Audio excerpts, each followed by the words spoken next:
let's look at acceptance. We're going to talk through each of these. Let's look at acceptance. And what I want us to notice here is I want us to notice how God meets our need for these 10 things, okay, for acceptance and on.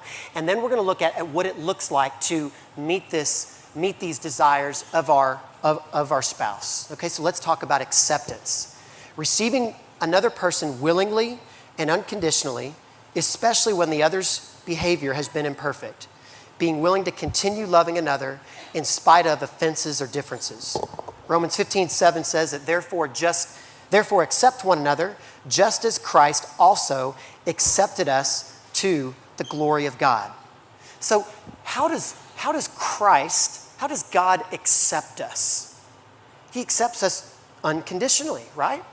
He accepts us unconditionally. But here's another question. When did he accept us? When did he accept us? One of my favorite verses in the Bible is Romans 5:8, and it says that God demonstrated his love for us in this, that while we were still sinners, Christ died for us. He accepted us before we were even born. And remember, God is an all-knowing God.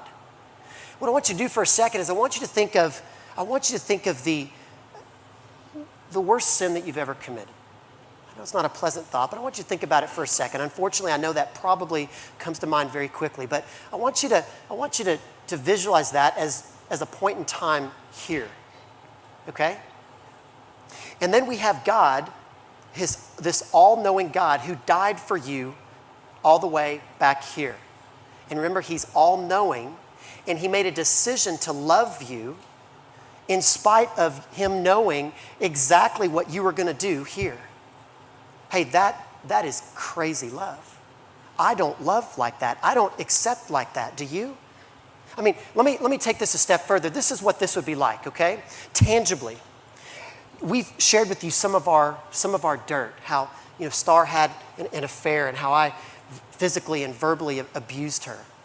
And what this is like, what this type of acceptance is like, it'd be like us standing at the altar 20 years ago, January 29th, 1994, taking each other by the hands and saying, I accept you, I will love you as long as we both shall live, in sickness and in health, in problem, in whatever, even knowing that you're going to have an affair on me in 2 years. Like, I accept you. Like, I willingly love you and accept you. That's what this acceptance is like. It'd be like her doing the exact same thing to me. Hans, I love you. I accept you, even though I know that you're going to put your hands on me in less than 2 short years. Like, that blows my mind. We don't accept like that. We don't love like that. But newsflash, that's how God accepts you. And that's the standard. That's the bar.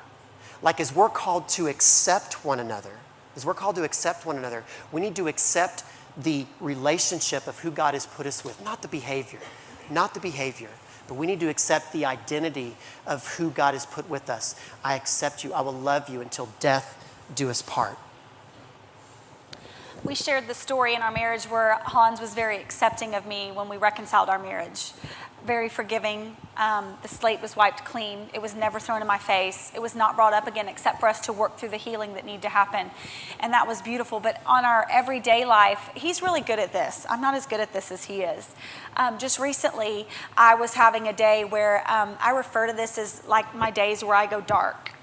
And he will tell you that I tend to get a different look in my eye. And some of you men know what I'm talking about if you're married. If your woman is either pregnant, she's just had a baby, she's just a woman, like we just have times where we can't explain it, we don't know. And sometimes even in the moment, like I know, like you need to get control of yourself, sister, you are losing it. But I just can't, like I can't make it stop. And he calls it, oh, you're going dark, aren't you? And so it's my dark moment. And I was having one of those days where I was having a dark moment. And I'm just kind of flying off the handle with everybody. It's early in the morning and nobody can do anything right and he can't say anything right and don't talk to me, just don't even look at me.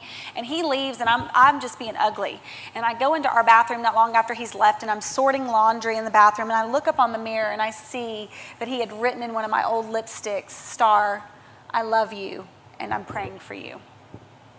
That's acceptance. Like that's what it looks like. I didn't deserve that. I needed a rebuke. Like I deserved to be admonished. What is your problem? He didn't do anything wrong. He was just there and I didn't like it, so I was dark. But he loved me in spite of that. And I love to tell that example because that example ministers to me like that's what it looks like in the midst of when we're destroying ourselves to reach out to each other and love each other when we don't deserve it.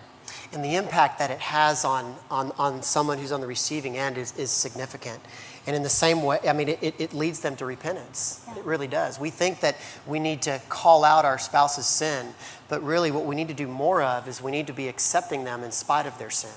And sure, there's a time. We're going to talk about confrontation tomorrow. There's a time for that, but I think we need a lesson in acceptance. Yeah. And we need a lesson in being willing to give what I want to call being excited to give them acceptance. Being excited to give them grace, not in a reluctant way. Be looking for ways to overlook, be looking for ways to accept and show them an undeserved grace. It's good. So that's acceptance.